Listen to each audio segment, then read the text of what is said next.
War, mankind's most tragic and stupid folly. Dwight Eisenhower said that, and he would know. He was a general during World War II. Now sure, that war, maybe that one was justified, but most of them, they're pretty stupid. And no need at all to mention the war. Field Marshal Lord Wavell has abandoned military command. Blimey, I mean, if it was a big war, somebody could be hurt. Yep, and today we are going through the list of all the dumbest, stupidest, pettiest wars in human history. Everything from French pastries getting stolen to causing thousands of people to die, to a stray dog crossing battle lines, causing two nations to go to war, to bird poop. Yeah, bird poop getting stolen in Peru, leading to two nations actually facing off. There are countless numbers of wars that are stupid and dumb, but today we got the list and we're going down through all of them. So sit back, lay down your weapon, and welcome to camp.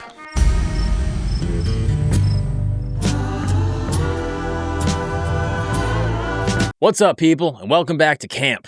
Today we are talking about the pettiest wars in history.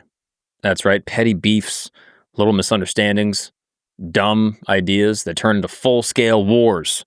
This is Tent Talks. This is the show where I explain the most interesting, controversial, and fascinating stories from around the internet and the world, the books of the world, other places where information is found, to my dumbest friends. And today I don't have a dumb friend. I don't. I just have you wonderful people that have tuned into this program and held down the show.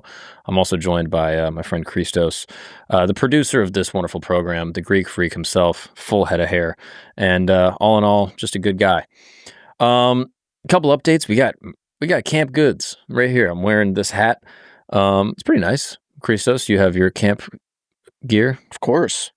Just a generic black hat. Yep. That's good. Thanks for representing the brand. That is awesome. We also got these cool mugs. I think they're cool. They're sort of large, to be honest with you, but I like them. I just want to say thank you to everyone that's been watching the show, supporting the program. I like doing some of these episodes. I like just kind of like cutting back and being like, you know what, let's just go through some interesting topics. Additionally, I'm also on the road. So if you want to come see me live in your city doing 1 hour of stand-up comedy. Some people have said it's the greatest comedy or my mom said it's the best hour of stand-up comedy she's ever seen.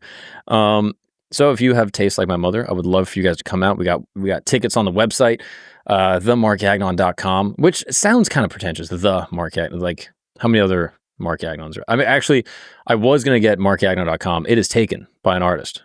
Can you pull this up? Actually, let's give him a shout out.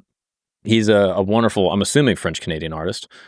Be honest with you, I've been following this guy my whole life. When I was like 12 years old, I searched my name, and he popped up. Oh, did he change his website? Looks like it. Oh, this might be available then. So I might have to scoop in there. We also should buy some of this art. This is beautiful. He's in Bergdorf Goodman? Yeah, but the Gagnons are really popping. We are out here. Oh, this guy is sick as hell. Some of this isn't half bad. Right? All right, that's not as good. Looks like I made that one. I don't know. That looks like the Cosby wife. Yeah, that's Aunt Viv, I think. Anyway, don't buy that stuff. Buy camp goods, okay? You can check it out.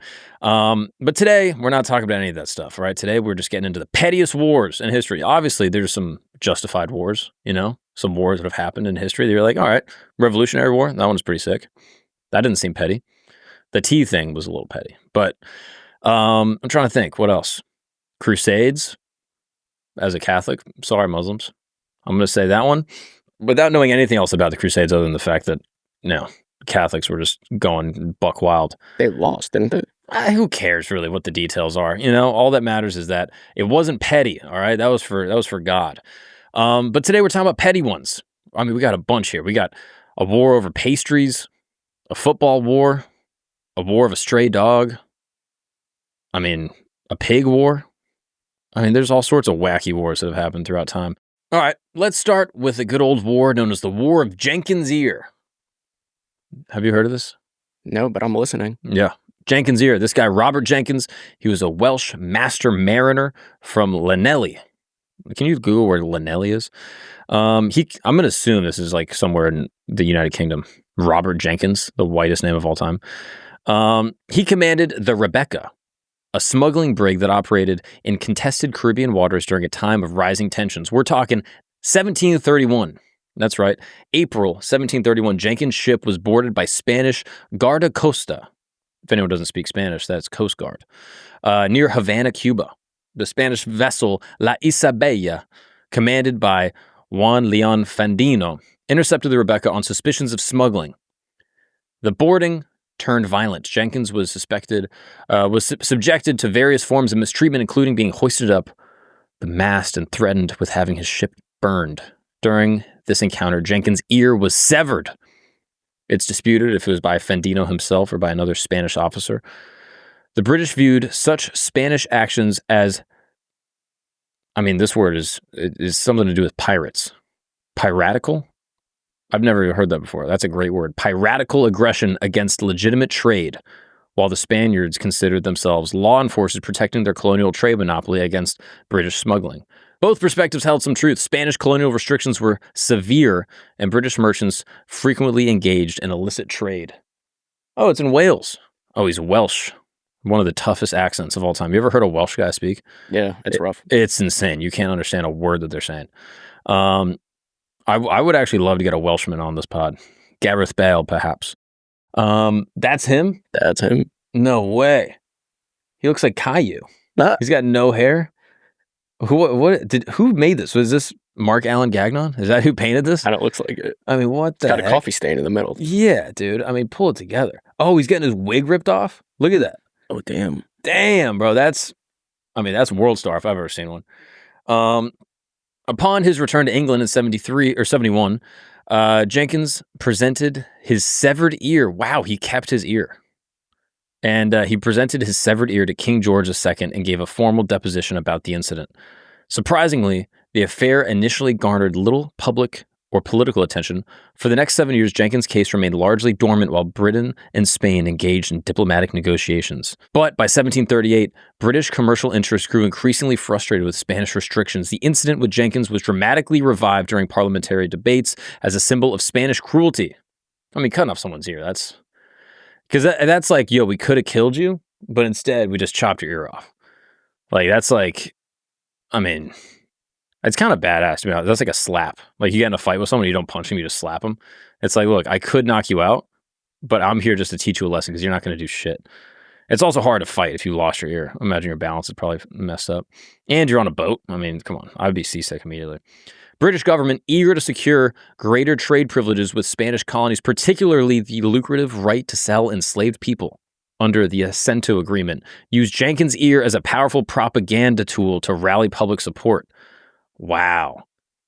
Also, for the record, a lot of this research was put together by my dear friend, Zach. So I'm learning a lot of this for the first time, along with y'all at home.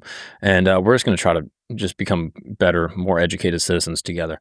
The war was officially declared 1739.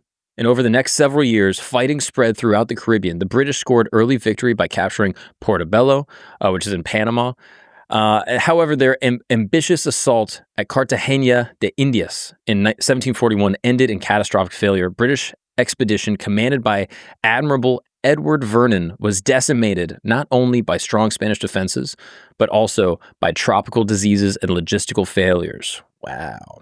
The defeat marked a turning point, forcing the British to scale back their Caribbean ambitions. That's crazy.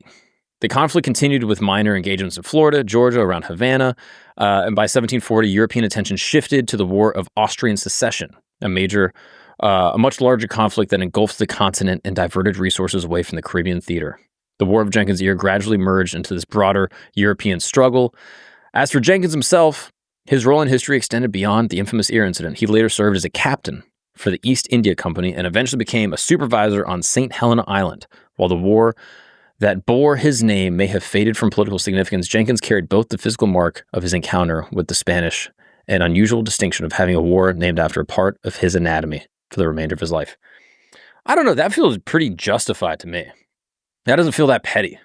Like, yo, if you chop my boy's ear off, like, yeah, we got to go to war. 2 countries, though? Yes, 100%. What is a country? A country is just a big gang. A country is just a gang of people. And it's like, hey, they captured our guy, so now we have to go send a bunch of troops in there to go get our guy back. It's just a gang with borders and like an army and like a federal reserve, like a centralized currency. That's all, right? What else is a country? It's just a gang. So if you go and chop one of my friend's ears off, if someone came in here and chopped your ear off, first I'd ask what you did. I would be curious. I'd be like, was he eavesdropping? You know what I mean? Were you peeping in on something that you shouldn't have been doing? Were you listening to the girls' bathroom to get gossip? If you were doing any of those things and you got your ear chopped off, I'd be like, yeah, you might have deserved it. But I'll be honest, bro. I don't know. That's it's also the most like this is where does happen? Like near Cuba. It's a very Cuban attack. Also, does this have anything to do with Van Gogh cutting his own ear off? Is this where I he got the doubt inspiration? it has anything to do with that, to be honest with you. But Van Gogh also did chop his ear off.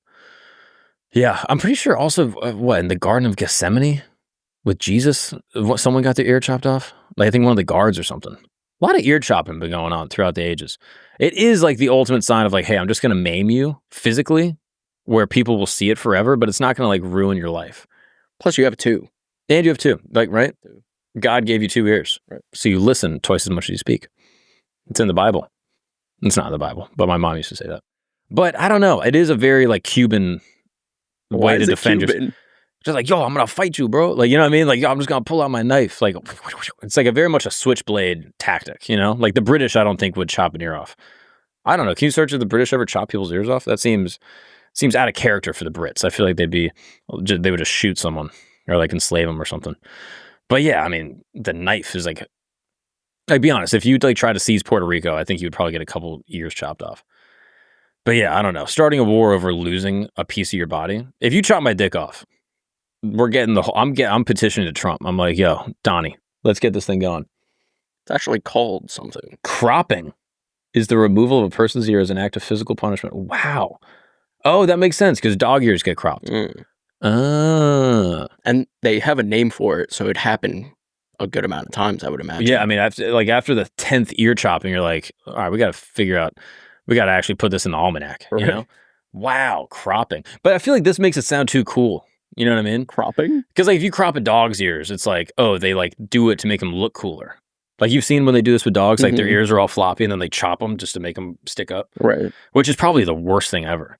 Like for a dog, like you're made the certain way. You get your ears circumcised and now all of a sudden you can hear everything. It's probably so loud. Plus they have great hearing. Yeah. That's why they hate fireworks, I'm assuming. Right? Sure. I bet you Admiral Jenkins was like, yo, fireworks are the worst now because now my ears are just like so like there's no, I bet you could still hear a little bit. Because if you get rid of this part, you could still hear through the hole in your head. Like you can't wear headphones or like glasses. That's probably the worst part. You can't ever wear glasses. Back then, you probably needed glasses. You put your shit on, you're sideways. That's all. This is how Jenkins wore glasses his whole life. Poor dude. But no, that doesn't seem that petty to me. I'll be honest. This goes on more on the justified to petty scale. I think it's 70% justified, 30% petty.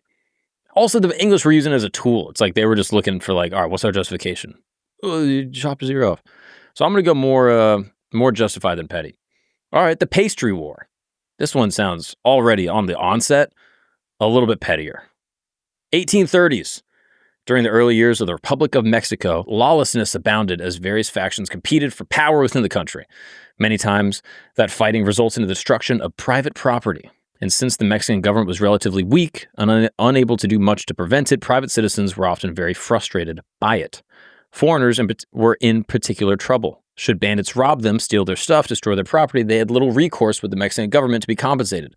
A French pastry chef, of course, it's a French pastry chef, Monsieur Remonte. Can we get a picture of this guy? Monsieur Remonte. He learned the hard way in 1832.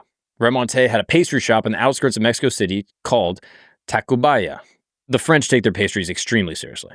So, according to Monsignor, which is obviously disputed, Mexican officers looted his shop, stole all of his delicious pastries.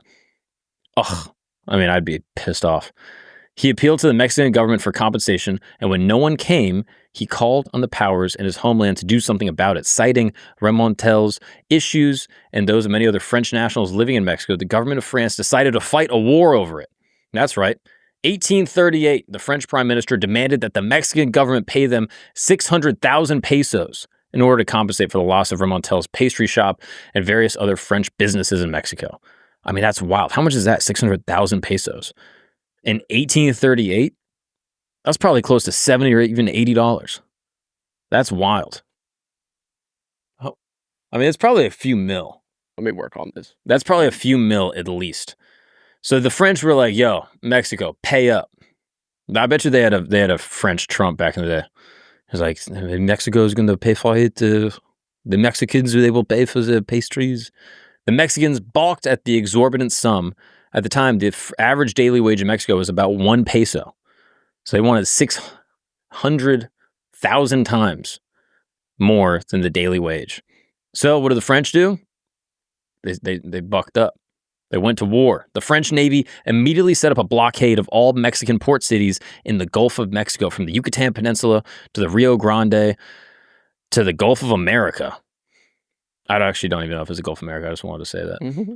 The French shut down trading options for Mexican coastal towns. The battle eventually took to solid ground where the French made landfall. They stormed a Mexican fort and eventually took it. Famed Mexican general Santa Anna fought back, and during the Battle of Veracruz, he was shot in the leg. That leg was amputated, and his heroic efforts were enough to catapult him back into political power in Mexico. Aside from him, though, the war was mostly sputtered. Each side lost a couple hundred men before a treaty was eventually signed. Mexico agreed to pay 600,000 peso penalty as a part of the peace agreement. They never did. Wow. I mean, that's wild. To me, that's wild. Oh, who's this? Santa Anna. Handsome guy with a sick outfit. I mean, Shoulder pads? yeah, shoulder pads going crazy with so many jewels and chains. Oh, this guy was sick as hell. But yeah, dude, I don't know. If you're going to go to war over pastries, That's kind of crazy. we got to try the pastries. We got to see. Because there's a pastry shop not far from us right here in our beautiful tent, deep in the woods. But if you go out of the woods, down Driggs in Williamsburg, Brooklyn, you will find a pastry shop that does French pastries that are absolutely amazing. The Pain Chocolat, my favorite. Yep. But they also have like financiers. I don't know. I think a French pastry is enough. If you told me some other pastry, if you were like, yeah, the Polish pastry shop in Mexico got looted, I'd be like, for what? You know what I mean? What's your favorite Polish pastry? There is none. You know what I mean? Like, it doesn't exist. A French pastry, that's enough to go to war for. I don't know. And also, like, if this is the third or fourth time you've been just looted, especially by, like, the officers of a country, if it's just, like, some random dude that comes in and robs you, it's like, all right, whatever. But if it's, like, the government comes in, seizes all your pastries, I mean, that's crazy. Also, if you got to go to war for it, think about that. Like, there were hundreds, thousands of American troops that went into Iraq for fake weapons of mass destruction. They went in there for basically no reason. A lot of them were over there being like, why the hell are we here? And now you got to think that these guys went into Mexico and died, never saw their families again over a croissant. Wait, can we break this down? A French guy is making pastries in Mexico. Yes. And Mexicans Are like, this is the greatest thing we've ever had in our lives. So we have to steal them. So we have to steal them. And we're taking all of them. And also, this guy's a foreigner, so who gives a shit? You know what I mean? And then the What's French, he doing making pastries in Mexico? That's a good question. Can we find out what Monsignor was he like a? I mean, Monsignor. That sounds like religious to me. Monsieur. Oh, It's like a title. my bad. It's all good. Mister. I guess that's Mister. I was thinking Monsignor, like he was like a priest or something. I mean, if he was a priest, then now it'd be like I bet they wouldn't do it. Actually, Mexicans are very religious. They'd be like, no, we have to respect the Father, El Padre. But yeah, I wonder what this guy was doing in Mexico. Probably just looking for beautiful Latinas. Shorty. That's what I'm assuming. Anytime you got a guy, especially back in those days, that's like going across the world and setting up a new life, he's probably running from some shit in France. Either he's a terrible guy that did some terrible shit in France and had to leave. He's either looking for baddies, which, you know, game recognized game. I respect it. Or, He's on the run. He's on the layup. or he's just like, yo, Mexico has better weather. Or that. You know what I mean? Like, hey, I live in France. It's like cold part of the year. Like, let me just go to Mexico and just post up. I mean, that's crazy. Doesn't say what he was doing there. Yeah, that guy was for sure had like a drug scheme going in France and was like, let me dip. But for France to be like, we're going to start a war for this guy. I feel like back in the day, people were just looking for any reason to do a war. You know what I mean? Like, they were just trying to find any reason, like, hey, let's go to war. Like, what do we got to do? All right. I would say that one, on the terms of pettiness, I would say that one's significantly pettier It's pretty petty. than the ear. Like, it's just some pastries. I'd go ear one, but Do you think ear is more petty? oh no, less petty. Yeah, Yeah. exactly. I agree. Ear is less petty for sure. But like, pastries is hilarious. I mean, kind of got to respect it. What's up, guys? We're going to take a break really quick because you are a grown child. Yes, you're a giant man-child and you just love stuff in your face and all the sugary cereals that you ate when you were a kid. When you were just a fat little 8-year-old, you would sit down on your couch and you would just eat these sugary cereals. And nowadays, you try to do that, like I have, you feel terrible. You go, oh yeah, my blood pressure is rising. I do get a hangover from eating these cereals that I ate when I was a child. And that's what I want to talk to you about Magic Spoon. This thing right here, freshly opened because I was just engorging myself. Magic Spoon is all the flavors that you love that come from your favorite nostalgic cereals, flavors like fruity, cocoa, frosted. Do those sound familiar to you? Because legally I can't say what they are, but those are the flavors that Magic Spoon has. And here's what's amazing about Magic Spoon. It's the same taste. It's all the flavor packed into every bite from those childhood cereals, but 13 grams of protein, 0 grams of sugar, and 4 grams of net carbs. Yeah, imagine that. 13 grams of protein. This is protein-packed cereal. So instead of being a little fat kid, you can sit down on Sunday morning, watch your cartoons, and get freaking jacked. Yeah. You'll look like Ronnie Coleman or something. You keep on crushing these, you're going to be diesel as hell. So instead of being a little fat boy, you can be a giant, strong man, but still keep your same habits of just sitting down and watching your cartoons. And for the listeners of this program, if you go to magicspoon.com/camp, that's right, magicspoon.com/CAMP, you're going to get $5 off your next order. $5 whole that you can save and apply to therapy for figuring out your disgusting, twisted childhood of stuff in your face with processed sugars and red dye 40 and stuff like that. But with Magic Spoon, you don't have to worry about any of that stuff. It's all good. 13 grams of protein, none of the sugar, 4 grams of carbs. Get it today. Magic Spoon on Amazon or at your nearest grocery store. Or you can go to magicspoon.com/camp, CAMP, for $5 off. Now let's get back to the show, you fatty. What's up, guys? We're going to take a break really quick because I need to tell you about how you are potentially entitled for some compensation. That's right. You may have been injured without even knowing it. And I think statistically, most Americans have been injured by this. We know that our food is poison. Many of these companies, these massive conglomerates, are pumping our food with stabilizers and gums and other processed chemicals that are illegal in most other countries. But for some reason in America, they are fully legal and they are allegedly causing many health problems. That's a very small alleged. I actually just read a book about this, Ultra Processed Humans. It's fascinating that the processed chemicals that are going into our foods are terrible for you. I mean, if you were to take a baked cookie and a cookie that's filled with processed preservatives, even if they have the same exact nutritional profile, the one with the preservatives and all the gums and stabilizers and ultra processing chemicals is going to be worse for you by a far, far margin. So if you have been exposed to many of these ultra-processed foods, they've been known to be addictive, they've been known to target children, and they can potentially cause chronic diseases such as type 2 diabetes, fatty liver disease, both of which were unheard of 40 years ago, but now affect the lives of thousands of children. It looks like the people over at Morgan & Morgan are fighting for the people once again. That's right. Morgan & Morgan, America's largest law firm. I mean, they have, handled thousands and thousands of cases, recovered billions of dollars for their clients, and now they are targeting the ultra-processed food giants of the world, okay? So if you or your child has been diagnosed with one of these diseases that I mentioned before, you may have legal options. They have helped thousands of families seek justice against these big corporations, and they are ready to fight for you as well. So if you are interested, go to forthepeople.com/gagnon. That's right. That is forthepeople.com/gagnon. If you're interested in potentially hearing more about the way that these companies can be affecting you and your health and the health of your family and how you may be entitled for compensation because of that. Now, I do have to disclose this is a paid advertisement. Now let's get back to the show. We got another one right here, Grease Dust. Don't worry. I know you were afraid. You're like, oh, that's it? Nope. The War of the Stray Dog, all right? This happened between Bulgaria and the beautiful country of Greece. Shout out Greece. Yeah, dude. You know what the Europe and a frying pan have in common? I'm afraid you're about to tell me. There's a little bit of grease at the bottom. Oh, that's not cool. Isn't that cute? That's a cute one. I'm going to get some shit for that. My dad told me that when I was a kid, and I thought that was a cute joke. And that's how I remember where Greece is. It's right at the bottom. Right? It is. There's things below Greece. What, Crete? Africa? Crete's part of Greece, but okay. That's what I'm saying. Like, what's below it? And it wasn't always part of Greece, for the record. Crete. Oh, yeah.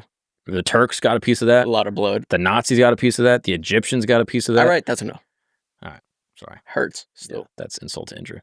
All right, let's talk about this stray dog. Basically, Greece and Bulgaria had been disputing over their border, which I had no idea about. I did not know that Greece and the Bulgarians were pissed off at each other. Everyone wanted a piece of Greece. Yeah, and you guys could barely hold on. Each side already had soldiers and sentries placed along the border and around the village of Petric. Petric? Current-day Bulgaria. October 18th. Oh, so you guys were the ones that were fucking up. You pieces of shit. They have like, it now. Everyone wanted a piece of Greece. No. That's Bulgaria. And you guys were like, oh, we're going to go over there and put more fat guys. October 18th, 1925, it only took a very small thing. A stray dog to set off a firefight. Oh, this is awesome. One version of the story, and of course, there's like 7 versions. You get an old Greek grandfather. It's like, let me tell you. One version of the story claims that the incident began after a dog ran across the border from Greece into Bulgaria. The dog belonged to a Greek soldier who raced across the border to grab the stray dog and get him back on their side. The Bulgarians didn't like it and shot the soldier. The Bulgarian version of the story claims that there was no dog. Rather, the Bulgarians crossed the Greek border from their side, killed a Greek captain and a sentry in an aggressive move indicating battle. We don't know which version is real, but here's what happened after. The dog story stuck in the public consciousness, and this spat became known as the War of the Stray Dog. Bulgaria moved quickly to apologize for the incident. They claimed that firing upon Greek soldiers had been a misunderstanding, and they expressed regret. Bulgarians also offered to take part in a mixed investigation into the accident. Both Greek and Bulgarian officers could look into what happened. The Greeks didn't really give a shit. They wanted no Bulgarians in their territory at all. In turn, Greece issued an ultimatum to Bulgaria. Punish those responsible within 48 hours or else pay out 2 million French francs as compensation to the families of the victim. They got the attention of the League of Nations, which at that time was the precursor to like the UN. The League of Nations very much did not want a full-scale war to bubble up between Greece and Bulgaria. After all, it had just been a precious few years prior that World War I had ended. The Greeks sent soldiers into Bulgaria, occupied the town of Petric on October 22nd after Bulgaria failed to meet Greece's demands within the stipulated time. Fearing a violent outburst, the League of Nations moved quickly to mediate things. Thankfully, cooler heads prevailed. Even with casualties on both sides, the war was avoided. In the end, the War of the Stray Dog became a mostly forgotten and bizarre skirmish that didn't really go anywhere. Put your dogs on a leash. How about that? I think that I'm taking the Bulgarian side on this. Sorry, Christos. Put your dog on a freaking leash. Look, I live in Brooklyn, okay? Every now and again, I'll be walking down the street and I'll just see like a pit bull, no leash. And again, I know it's controversial. Be like, oh, pit bulls, they're nice. There's no bad dogs, only bad owners. That might be true. But pit bulls with a bad owner are the scariest thing in the world. Like a chow chow with a bad owner, you could punt that thing. I'm not worried about that. But a pit bull with a bad owner, not great. A pit bull with a great owner just gets spooked one day and just rips your face. I don't know. I'm like... Here's the thing. The dog crosses the border. Mm-hmm. Soldier goes to grab the dog. Yep. And they shoot the soldier, not the dog. If you're afraid of the dog, shoot the dog. I don't know. I mean, and sorry to the ASPCA. What happened with the dog? That's actually a good question. I bet you the dog was so embarrassed. Well, the Bulgarians think there was no dog. Yeah, that makes no sense to me because you would think that the Bulgarians would be like, yo, there definitely was a dog and this guy ran over. We didn't know what was happening. Fog of war, bang, bang, bang. Everyone's dead. I am legend. The dog dies. You know what I mean? I don't know. But like, it seems like the Greeks would be like, no, they just came over. There was no dog. We had everyone on a leash. Also, why do soldiers have dogs? Was this like a war dog? Maybe. Like, was this a dog that was, did he have medals? I actually like seeing that every now and again. Like they'll do like a military funeral. Can we pull one of those up, military funeral for a dog? Those are always making me happy. I like seeing that. So I don't know. I'm like, it depends. Also, if you're a war dog, why are you running? Shouldn't you be trained better? Good point. Part of me thinks this is not a war dog. This is just some dude being like, hey, I have to have my my emotional support animal. Which, if you've ever been on a flight in the past 5 years, it's a freaking nightmare. Yeah, I like this, where they put the dog and they wrap him up in the blankets and stuff. This is cute. Yeah, I like this. Always German Shepherds. Shout out to the Germans, you know what I mean? They've done some bad things, sure. Yeah. But they gave us some cool cars, some cool outfits, and some great dogs. I like a German Shepherd, to be honest. Guarantee you that dog wasn't a German Shepherd. No, that dog. I mean, what dogs do the Greeks even have? Oh, there's dogs roaming Greece, just stray ones all over the place. So maybe it was justified. Yeah, it probably was just a stray dog that just like ran over. But if you're a soldier and your dog runs over, you got to be like, yeah, that's their dog now. They own that dog. You can't run across the lines and be like, guys, no, you got to understand, there's a dog over there. I think you're more of a cat person, so you're underestimating the I'm love not for a cat dog. person, and I hate that this gets put on me all the time. I'm not a cat. I like all animals, okay? But I live in New York City in an apartment. I'm not going to have a dog in an apartment in New York City. One, I think it's inhumane. They're cooped up all day. I want a big dog that can run. And secondly, I don't feel like taking them out to go pee on concrete at 6 a.m. while it's snowing. You'd rather have piss cat litter in your apartment. 1,000,000%. I would rather my cat throw up in my bed on a regular basis, which she has done, than have to take a dog out on the concrete. I also travel. I do stand up on the road on the weekends, which you can see me coming up on tour this summer. And I don't want to have to deal with a dog I have to get a kennel. I have to put him in a thing. I got to find someone to watch. It's like, I'm good. I also don't know what these dog walkers are doing. I'll see dog walkers in New York that are just like yanking on dogs. They got 7 of them, just yanking on them. And I'm like, whoa. They clean up too. They make money? Yeah. Have you looked into it? Yes. Have you ever dog walked? Of course. Have you really? Yeah. How For long? a very short amount of time. How long did you dog walk for? All of 13 days. No way. Yeah. What happened? Dogs got a little rowdy. No. Yeah. Oh, this is the most Greek thing I've ever heard. Between the two. That's crazy. You were like, look, dude, a stray dog ran into the traffic. I grabbed him. It caused a whole accident. I had to run. I mean, that's crazy. Yeah. How many dogs were you walking at a time? 4. Wow. Yeah. And you had to go to all these people's houses, collect the dogs, or were they all in a central spot for you? They were all in one neighborhood, but That's wild. I signed up for this like Craigslist dog walker company. Wow. Yeah. What kind of dogs? Cool dogs? 2 of them were Shih Tzus, and then Fine. and the other were like mutts. I'm fine with a Shih Tzu. Yeah. I like a mutt better. Oh, than and a one Shih was a Tzu. Vizsla, which are really pretty dogs. Pull that up. I've never even heard of that. It sounds like an Italian car. A Vizsla? Yeah. Are they big? They're like hunting dogs. Oh, really? They're really pretty too. Wow. Oh, that's a nice looking dog. Yeah. I think they're called like pointers or something. Regal. I mean, Yeah. look at that guy. I don't. That's the one that got rowdy though. Oh, of course. I mean, he's wearing a Cuban link. Yeah. I mean, he will chop your ear off, dude. Yeah, any dog that's wearing human jewelry, I'm like, don't fuck with that dog. Okay. Yeah. Like that's a dog that just doesn't have anything to lose. You know what I mean? He's got a great life. He's just he's dressed like the king of Mexico or whatever that picture we pulled up of Santa Ana. Yeah, I don't know. I'm kind of on the side of the Bulgarians here. If you're in war and there's a standoff and someone runs across your lines, my bad. Bang bang. Like I'm not gonna look at the situation in 2 seconds. You also have the shittiest guns ever. You know what I mean? Like you can't you're just hoping, oh, this guy's running at us. You don't even necessarily see the dog. Or if you do see the dog, you're like, oh, great. The Greeks are now doing dog warfare where they're sending dogs in with their humans and they're going to jump and attack us. No. So let's recap. Petty list. Most petty to least petty. Most petty is the pastries. Okay. And then second, I'm saying the ear. And then this is the least petty to me. Really? 100%. Because it's like, what? Most justified. It's so justified. You're over there standing so terrified. You're 12 years old, Bulgarian kid in the middle of winter, probably. I don't even know when it happened. And yeah, you see a guy running across with a dog that's crazy, rabid. Unless it's a little dog. We have to see the dog. I'm assuming it's a big dog. If it's a little dog, then it's a little more petty. But regardless, that's where I stand on the pettiness. But don't worry. We got another great war. All right. This one is called the War of the Golden Stool. This could go several ways. Yeah. All right. The War of the Golden Stool. You ready for this one? Strap in. 1900s, United Kingdom waged a weird war against the Ashanti Empire. Which, can we pull up a picture of Ashanti, the artist? The studio recording artist, Ashanti? If my memory serves, I think she's a piece. Yeah. 44. She looks great for 44.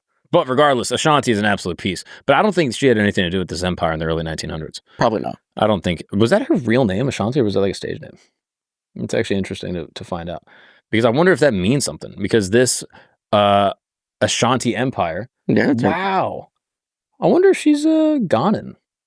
Because the Ashanti Empire is what's now known as the West African nation of Ghana.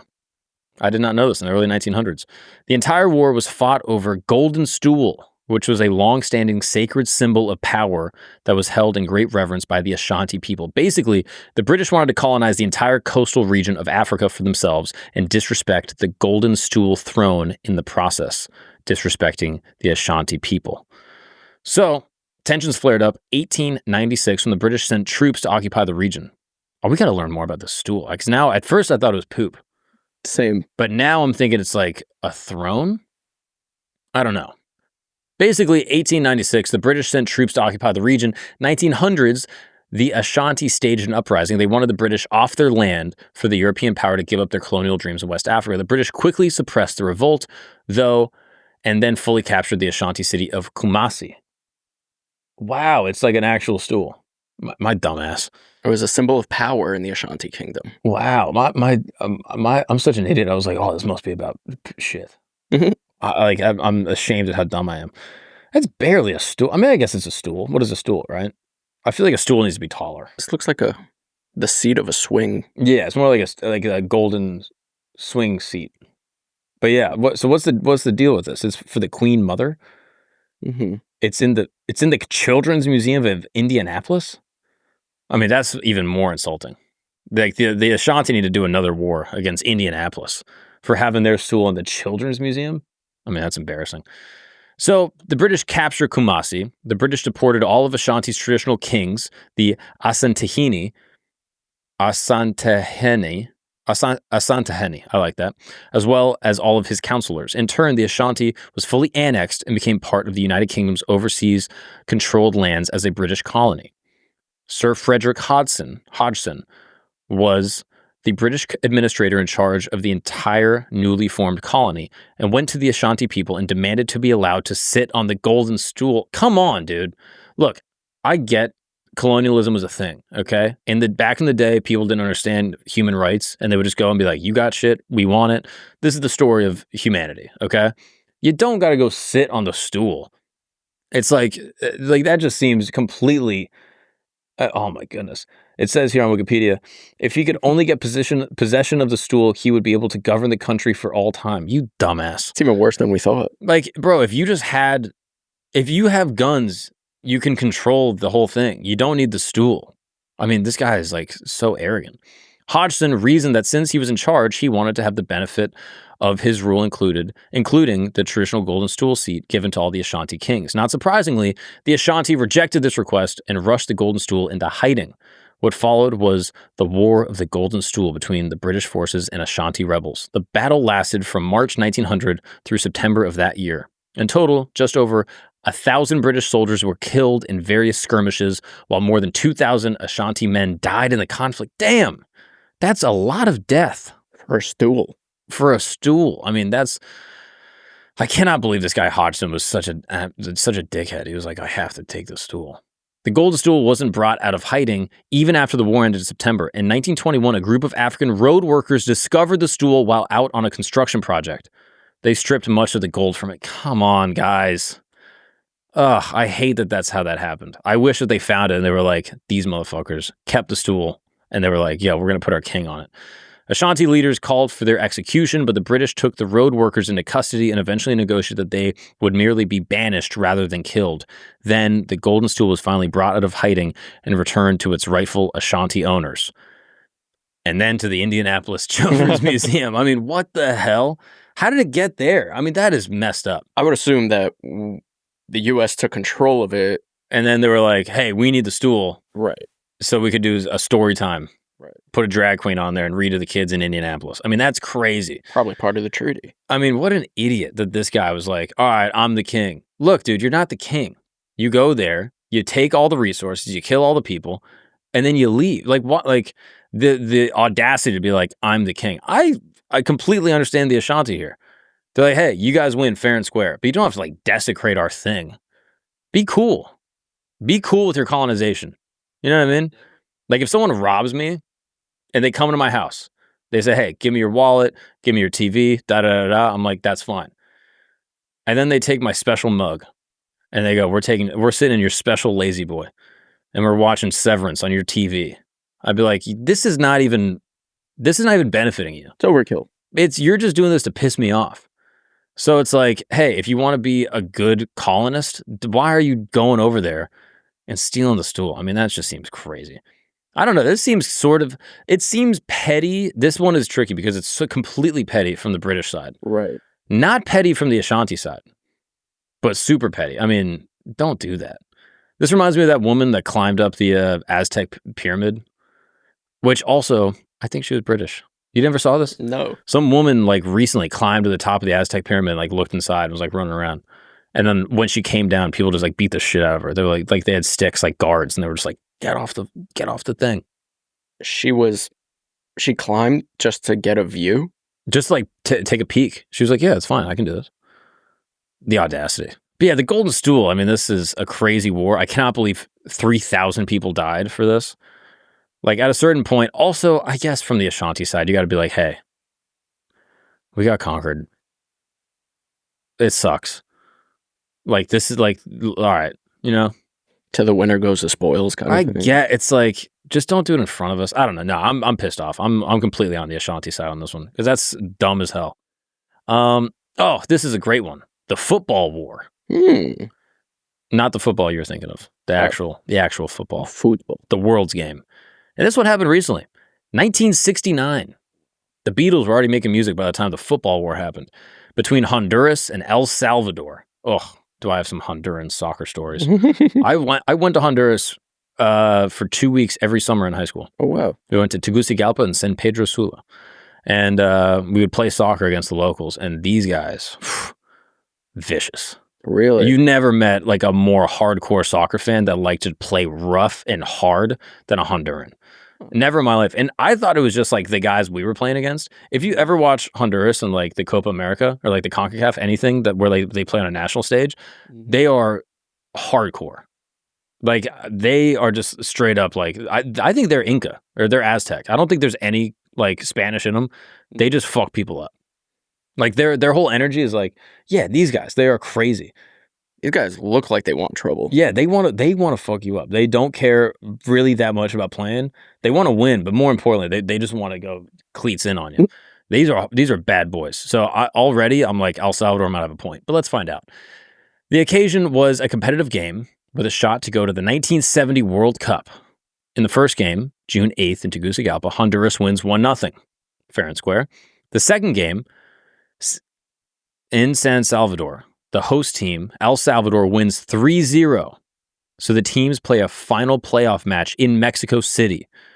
In that one, El Salvador won a nail-biter, a 3-2 finish. During and after each of those matches, riots broke out and necessitated swift government response. Not surprised by any of this. Like, these countries specifically, Honduras, these guys love a good riot. And if you're watching the game and you can't even get your cleats dirty, you're like, oh my, I'm socking the first guy I see. The issue was the fact that Salvadorians had been migrating to Honduras for a decade by this point. Their migration began in the early 20th century, and by 1969, more than 300,000 Salvadorians allegedly were living in Honduras. In fact, at that time, Salvadorians accounted for more than 10% of the Honduran population. Whoa. Local people in Honduras didn't like it. They felt that the Salvadorians were taking jobs and resources meant for Honduran natives. So through each football match between the two countries, violence against Salvadorians in Tegucigalpa and elsewhere ramped up. In return, on the same day as the third football match, El Salvador severed all diplomatic ties with Honduras. That's wild. And then the war started. Salvadorian Air Force attacked Honduran military targets inside Honduras's borders.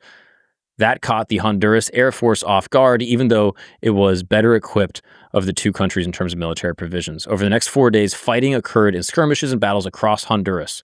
There were about 2,000 to 3,000 troops and civilians that were killed before the Organization of American States rushed in and begged for a ceasefire. El Salvador eventually withdrew its troops, and the war ended 4 days after it began. Many lives were lost, though, and it bubbled up because of a football game. Can you tell me how El Salvador did in the 1970 World Cup? That's crazy that this one game caused a war. But also, it is crazy, but at the same time, I'm a full believer that sports is just a proxy for war. Sports is just war with rules. I think people don't realize this about like European soccer. Like all these Italian like cities, for a millennia were their own little enclaves that had different political rules, different like even ethnic beliefs, like backgrounds. Like Sicilians look different than like Milanese and stuff. Like, so whenever they played soccer, it was literally the two towns having a war with each other civilly.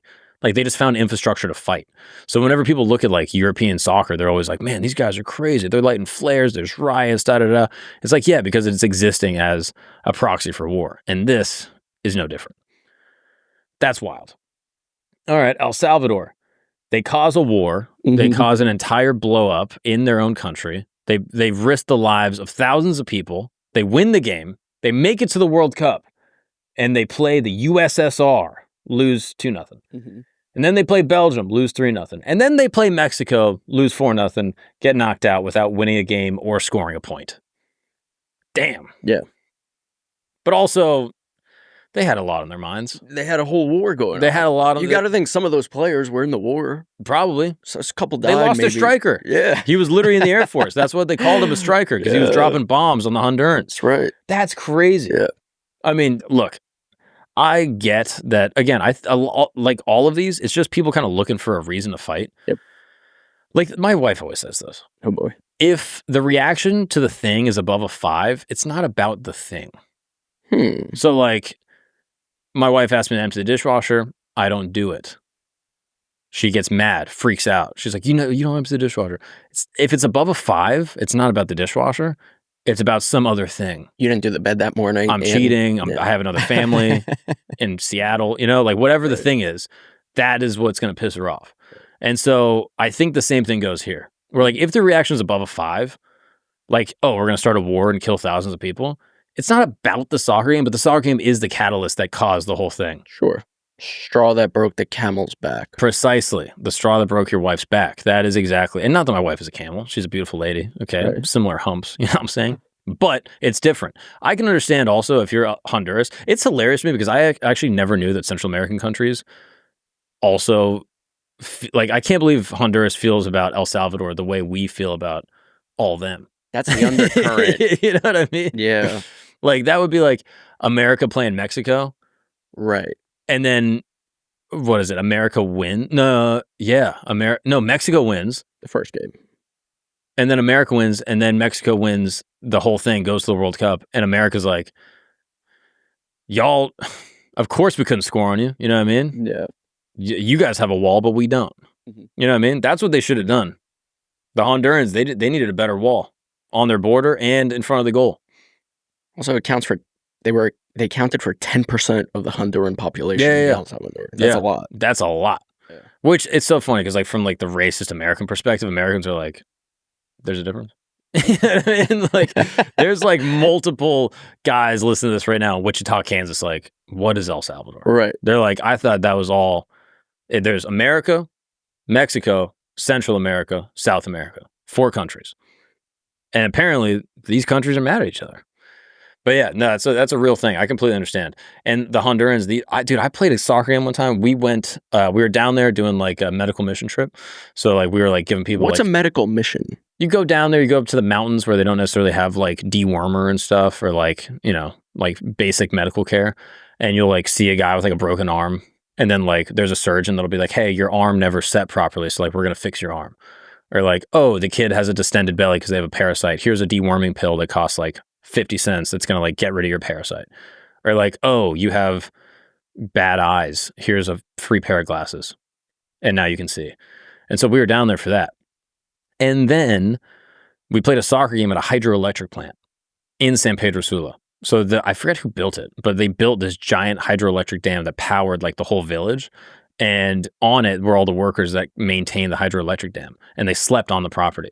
And so we would go, me and like 4 or 5 of my buddies from high school that all played soccer, and we would go play a soccer game against them. To this day, the most intense, exhilarating soccer game I've ever played in my whole life. I've played in state championships, ODP, like national games. This, not even close. This was by far the greatest game I ever played. It was me, 4 or 5 of my buddies from high school, and just like, I don't know, 7 or 8 Honduran men that were just like probably pro at one point. And we were going back and forth, just slide tackling. It was like under the lights on like a nice turf field in the middle of this hydroelectric plant. And like everyone was watching on the sidelines, like the girls from my high school that like I was crushing on, they were like watching on the fence, like banging on the fence, like going crazy. It was awesome. We lost 8-0, but it was an awesome game. It was fun. It was exhilarating. And yeah, a lot of respect to the Honduran people. I love Honduras. There was a soccer field in the middle of a hydroelectric plant? Yeah. What else are you going to do? You got to work all day. Then at nighttime, you just want to crush a Modelo and just ball out with the boys. So I like the Hondurans. They're a good group of guys. For comparison, the Mexican population is as much. Wow, 11% of the U.S. population was Mexican American in 2022. Yeah. So checks out. Yeah. But I feel like, I don't know, at least me personally, I like a Mexican immigrant. Coming over here, making great food, except in New York. Mexican immigrants in New York can make every food except Mexican food. Someone explain that to me. The best Italian food in New York, Mexicans are making it. The best French food, Mexicans are making it. The best French pastries, okay? Probably a French-Mexican guy that got robbed. Like, they're making all the best food, but then there's no great Mexican food in New York City. It's crazy. Like, you can find like a taco truck, you find a thing, it's all fine. But in terms of like the South California, like Texas Mexican food, they don't have it. So my only request to the Mexicans coming over, legally, illegally, I don't really give a shit.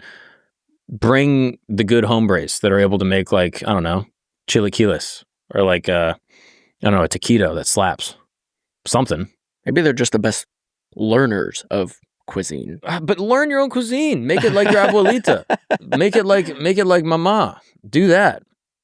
I don't know. That's my only gripe. Another gripe, actually, just for the record, for all Latinos. I feel like this is like the Bible. This is Mark, a letter to the Latinos. Stop calling your kids Papi. I was at the park the other day with my son. He's not even able to be at the park. I was just holding him in like my little carrier. And like I was talking to this woman, I think she was Mexican, and she was like, yeah, this is my husband, Fernando, and this is our son, Papi. I'm like, excuse me? Your son, Papi? And he's like, yeah, come on, Papi. So they call their sons Papi or Papicito. Little Papi. It's weird. There's a big... it's weird. Don't do that. There's a big algorithm thing going around with Latinos who call you Papacito. You haven't seen this? No. Oh, dude. I mean, don't get me wrong. If a Latina woman called me Papi, right, that's the great... I mean... You're saying don't call the kids that. Don't call me that. Yeah. Don't call the kids that. Right. That's weird. Yep. It gives them a complex. I agree. You know what I mean? He's walking around his whole life, like, from 7 years old, being like, yeah, I'm Papi. Ugh.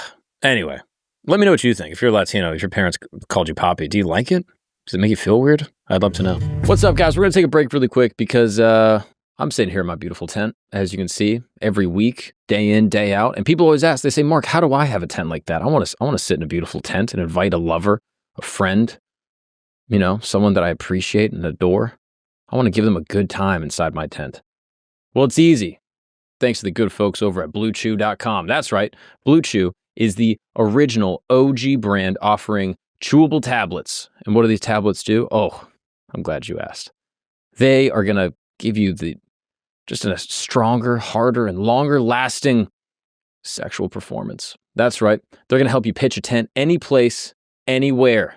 And the best part, it's all done online. That means you don't have to go to a doctor's office and, you know, talk to them and be like, oh, I'm feeling some type of way. Look, this is not for people that are, lacking necessarily. This is for people that want to have the best experience of their life, whether it's Valentine's Day, birthday, a funeral. Who knows? Whenever you need it, you never know when you could use Blue Chew. And we have a special deal for the listeners of this program. That's right. Try your first month of Blue Chew for free. That's right. Completely free. Mark, is it going to work for me? Hey, it's free. Why not just try it? Visit BlueChew.com for more details and important safety information. And we thank Blue Chew for sponsoring this podcast. All right, now let's get after it and let's get back to the show. All right, let's talk about the pig tension. The pig tension, also known as the Pig War. This happened basically between the United States and Great Britain. 1859, the San Juan Island, a chunk of land located between mainland United States and Vancouver Island. Can we get a picture of that on the map, the San Juan Island? At the time, the island was home to the American settlers and British employees of the Hudson Bay Company. Both parties had laid claim to the fertile soil First and only shots of the pig war came on June 15th, 1859, when an American farmer named Lyman Cutler gunned down a British-owned black boar. Oh, wow. This is actually beautiful. This is San Juan's? Yeah. I mean, this is gorgeous. I mean, already I'm on board. I'm like, yeah, I would fight for this. It's a sick piece of land. Make a little lake house. Oh, it's going to get cold, though. Right between Seattle and Vancouver. I mean, it seems like a small little crop of land that they're battling over. Orca Islands, Lopez Islands, and San Juan Island. Well, apparently there was a great war that busted out. Here's how it went down. The first and only shots of the pig war came June 15th, 1859. An American farmer named Lyman Cutler gunned down a black-owned... Nope, not black. It's a black-owned business, okay? It was they're trying to get it started, all right? They were just trying to make it happen in America, so they had a black... No, it was a British-owned black boar after he discovered the animal rooting in his potato patch. So imagine that. You're an American farmer, you see a pig in your patch going after all your potatoes, and you shoot it. The ensuing argument over the dead hog increased tensions between the two groups of settlers, and Cutler was threatened with arrest. After the Americans reported the incident to the military, the U.S. Army dispatched Captain George Pickett. I know that guy. A Confederate general during the Civil War. That's what this guy was doing prior to the Civil War. He was going after black-owned businesses, dude. There you go. The San Juan, with a small complement of troops, Pickett upped the ante by declaring the whole island U.S. property. And the British responded by sending a fleet of heavily armed naval vessels to the coastline. An absurd standoff ensued. The situation remained on a knife edge for several agonizing weeks, and the two nations would finally negotiate a deal allowing for joint military occupation of San Juan Island in 1859, ending the pig war as a bloodless stalemate. I wouldn't say bloodless. Bloodless seems like nothing happened. Oh, this guy looks racist as hell. George Pickett. What is it about this facial hair that just means like, hey, I don't support minorities? Right? Like it's a little resentment that they can't grow the full goatee. Is that what it is? Yeah. I mean, because like you only see like racist white dudes with this facial. That's a tough look.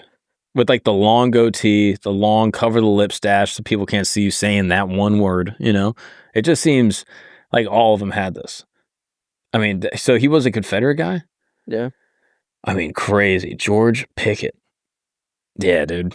I mean, that's how he got his last name. Yeah. That's what he was saying to all those slaves down there. Apparently, he hung Union prisoners. I mean, it makes sense, right? If you're in a war. Yeah. You know what I mean? That's not crazy. But yeah, apparently the situation was ultimately bloodless. No one else got killed except for the one pig. But almost started an entire battle over one pig. I don't know. I'm like, this one seems like the right thing was done. It's like, hey, this is our property. This pig is ours. Mm-hmm. Yeah. How do they even tell if it's a British pig? Right? Has bad teeth. Yeah, exactly. It's like, you look at the pig and you're like, yeah, this pig has not seen a dentist since 1400. It's witty. Yeah. It has a dry humor, probably. I don't know. It's I guess they knew that it was their pig. I guess the English were like, all these pigs are ours because there are no pigs in North America. So if the pig is here, it's our pig. So then it's like, yo, you killed our pig. We need our get back. But then the fact that everyone was like, all right, come on, it's a pig. Let's just have a feast of the pig. Yeah, let's just talk about it. Figure it out. Have we'll dine, you know, and then we'll just call it even. Like to me, I'm like, all right, no harm, no foul. Seems like everyone did the right thing here. I'm not as angry about this. Yeah. But this is not the last animal-related fight. The fight for bird shit. You ever heard this? Mm-mm. Mid-19th century Spain, Isabella II attempted to regain the power and riches it formerly boasted in South America, with America engaging in its own civil war. Unable to enforce the Monroe Doctrine, Spain's adventurism intensified in the 1860s. A brief conflict with Peru in 1864 led to a peaceful resolution, though Spain demanded reparations paid to Spanish citizens of the country. When Peru refused, the Spanish Navy occupied the Chincha Islands, a source of considerable revenue for the Peruvian government. Where did this revenue come from? That's a great question. The revenue from this little island, Chincha Island, came from bird shit called guano, harvested for processing as fertilizer. That's wild.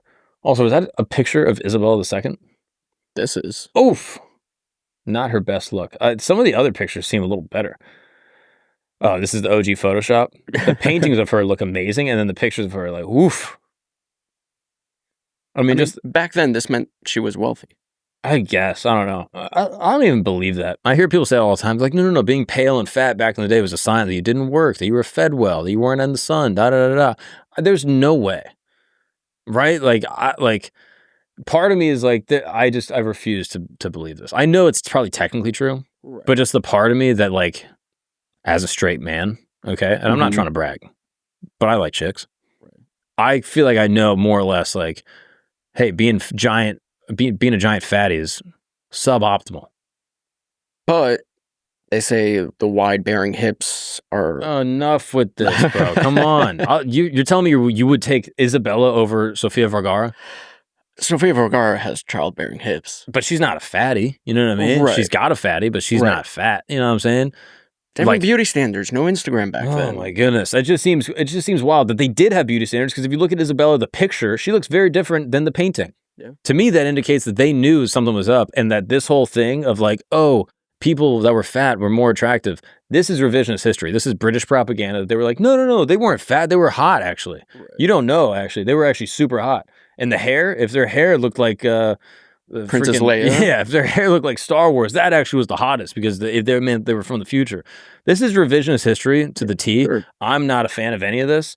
I fully adhere to the idea that, like, being lightly tanned and, you know, voluptuous is always going to be the hottest thing across time. Fair. I mean, look up here, do something. Search ancient carving of a woman's body. Look, these are not thin women, but they're not fat. The Venus figurine, that one is fat. Yeah. That one, I don't know what's going on with that. Maybe she's pregnant. I don't know. That's my last Tinder date. But the torso of Aphrodite, look at that. I mean, okay, is that not the one? Okay. No, that one right there. Look, that is great. That's not fat. That's perfect. That is the prime female form. Gabe, blur half of this, by the way. Yeah, it's hilarious. We have to blur that, but yeah, I mean, it makes sense. That is the ideal woman. Okay. Yeah. Beautiful bosom, great hips, no head, no arms. Okay, that is the ideal. That is what men truly want. Okay, so yeah, I think we can agree. All right. I mean, look, Michelangelo's David, sculpted way back when. When was it even? 1200? Who knows? Let's find out, actually, because I'm embarrassed. I don't even know when Michelangelo's David was made. 1501. All right, I wasn't that far off. Yeah, sure. 300 years. 1501, and this is what the ideal male form was. Which is so funny that people were like, "Yo, there's rumors that Michelangelo was gay." Have you heard this before? Yes. Oh, there's rumors. Some people suspect he was obviously gay. Why? All day, he just drew dudes' dicks. And his name was Michelangelo. But he drew them smaller than they actually were, because it was thought of as obscene. Sure, okay. He made him a little petite, okay? Which I would argue that's even gayer. You're considering, like, the beauty of the phallus. You know what I mean? Like, if you're a straight sculptor, you're like, look, this is what it looks like. I'm drawing it the way it was, da-da-da. That when I draw dicks, I just draw what I think they look like. I'm not trying to sculpt the ultimate penis, okay? But now these guys, Michelangelo, back in the day, him and his boys, they were like, what can we make? We can make anything. The torso of Aphrodite, a beautiful woman? No, I'm drawing dudes' penises all day. And my name is Michelangelo. Tell me if you ever met a guy, he's like, hi, I'm Michelangelo. You'd be like, okay, well, you're a little creative. You know what I mean? Hey, Michael, you're an Italian, you know? Well, there was the Ninja Turtle, Michelangelo. And what was his weapon? I don't remember the two. Dildo. It was, I'm pretty sure. I've never seen a Ninja Turtle, but I'm pretty sure it was something to that effect. It was phallic. Fleshlight. I'm just saying, dude. I don't know. Michelangelo? I mean, it's not like he chose his name. Well, his parents knew. They probably named him, like, I don't know, something sick. They named him Balthazar. Okay. And then when they saw him running around in his sister's slippers, they were like, all right, Michelangelo. I'm just saying, it doesn't seem like a mystery to me that he was gay. The greatest artist of all time, the straight guy. Hard time believing that. Anyway, this was a battle over bird poop. Can we get back to this? Nearly half of all government revenues for Peru, half of the government revenues for Peru came from guano, harvested from the islands. Unable to sustain itself and with widespread unrest threatening the country, the Peruvian government collapsed because it didn't have enough bird shit. Can we get a picture of this guano? Can we see what that looks like? On January 14th, 1866, a new Peruvian regime declared war on Spain and determined to regain the islands so critical to its economy. Wow. The war evolved into mainly a naval conflict with Spanish ships engaging Peruvian forts and land batteries. Armed conflict ended 1866 when the Spanish fleet withdrew. The Chincha Islands and their valuable bird droppings remained disputed territory until 1879. Peru finally gained control of the bird droppings, which fueled so much of the national economy. That's crazy. That most of Peru's economy was based off of bird poop. Guano. Wow, it's a rich organic fertilizer. It's composed of seabird droppings and was a significant economic asset. Wow. Go to the images. I want to see what this thing looks like. I mean, you couldn't just bring these seabirds somewhere else? Oh, that thing. What is that? It just looks like a piece of clay. Oh, look at these guys. They're still doing it to this day. Click on that. Whoa. Oh, wait, don't they get sick doing this? I mean, it's probably not good for you. Anytime you see a picture of a guy with a bag on his shoulder, he's getting sick. Yeah. It's just, you're getting, pick a place, pick a time. If you're doing this with a bag on your shoulder, you're not having a good time. All right. You're here for a short time, not a good time, I guess. But yeah, this is not an illustrious job. It's what you got to do, though. You know, some people in different places, they got different ways to ride. But the fact that they were harvesting bird poop and that this was a major source of contention. I mean, this guy's wearing a mask. Yeah, no, Sure, I mean, he probably has COVID. Working overtime, respect. It sounds dumb, I'll be honest, where it's like, oh, you're fighting over bird poop? Oh, so dumb. But also it's like, okay, you're fighting over oil. What is oil? That's just dinosaur bones, right? Right. And what are dinosaurs? Birds. Not all of them. A lot of them, basically birds. Look at dinosaurs had feathers, right? This is like I don't even know. This is like disputed, I think. But like a lot of people are like, oh yeah, we think dinosaurs actually had feathers. They're like, they were more related to like giant chickens. All right. They're basically giant chickens. Some dinosaurs had feathers. Look at that. The T-Rex might have been fully feathered out. He might have looked like he was at Carnival. That is what dinosaurs apparently look like, that they were just... That's what the T-Rex's sound was. That's a T-Rex noise. Like that's... Most dinosaurs... Dude, every dinosaur was feathered out. They were all... They look like Native Americans, bro. That's what dinosaurs wore. They had a whole headdress.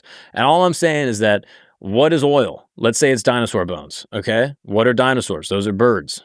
It's like, oh, you went into a whole war in Iraq and invaded the Middle East over what?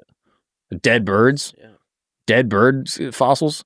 Fertilizer. So look, it sounds kind of dumb, but at the same time, I'm like, nah, I get it. So yeah, sure, it can be kind of reduced to being a dumb thing. I'm going to say this one, not petty at all. This seems like the most war of all the wars. It's like, hey, you're taking our land to grab resources. Right. That is what is like Russia and Ukraine. It's like, oh, there's rich minerals here. Mm-hmm. We're going to take that. And America's like, okay, we're going to protect Ukraine, but give us the minerals. It's like, okay, everyone's just fighting over resources. And this is literally a giant resource that you can fertilize food for your entire country, feed everyone. This is the least petty. This is just, that's a war. That's just a war. I respect that a lot. All right, we got one more. One more dumb war. The Toledo Dispute. Do you know what Toledo is? Ohio? You're exactly right. 1835, the states of Ohio and Michigan went to war, kind of, over Toledo and a long, fertile, important strip of land running across their border. It all started with the area now known as the Toledo Strip. Can we get a picture of the Toledo Strip? I bet you it's beautiful. The city itself was included along with the mouth of the Maumee River. Let's just go with Maumee River. Mamacito. Yeah, hell yeah. The Papi River. Leading into Lake Erie. The farmland around there was seen as being particularly fertile and possibly financially important. Plus, the river and the Toledo port were major economic assets. So the land of Ohio and Michigan were both desperately wanting to have access to all that.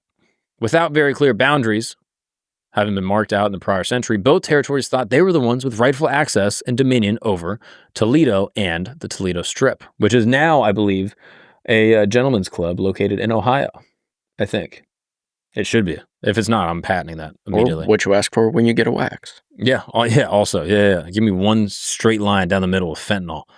The whole thing came to a head in 1835 when Michigan petitioned the federal government for statehood.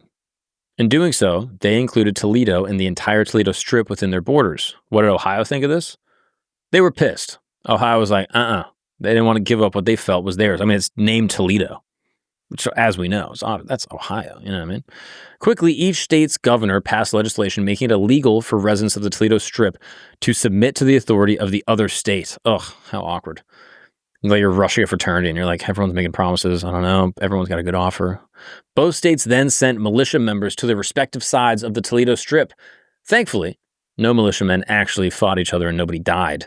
They mostly just taunted each other for a while from across the disputed state lines, which is so very gay. They just made fun of each other. Oh, you want to have this strip? That's so dumb. Shoot someone, dude.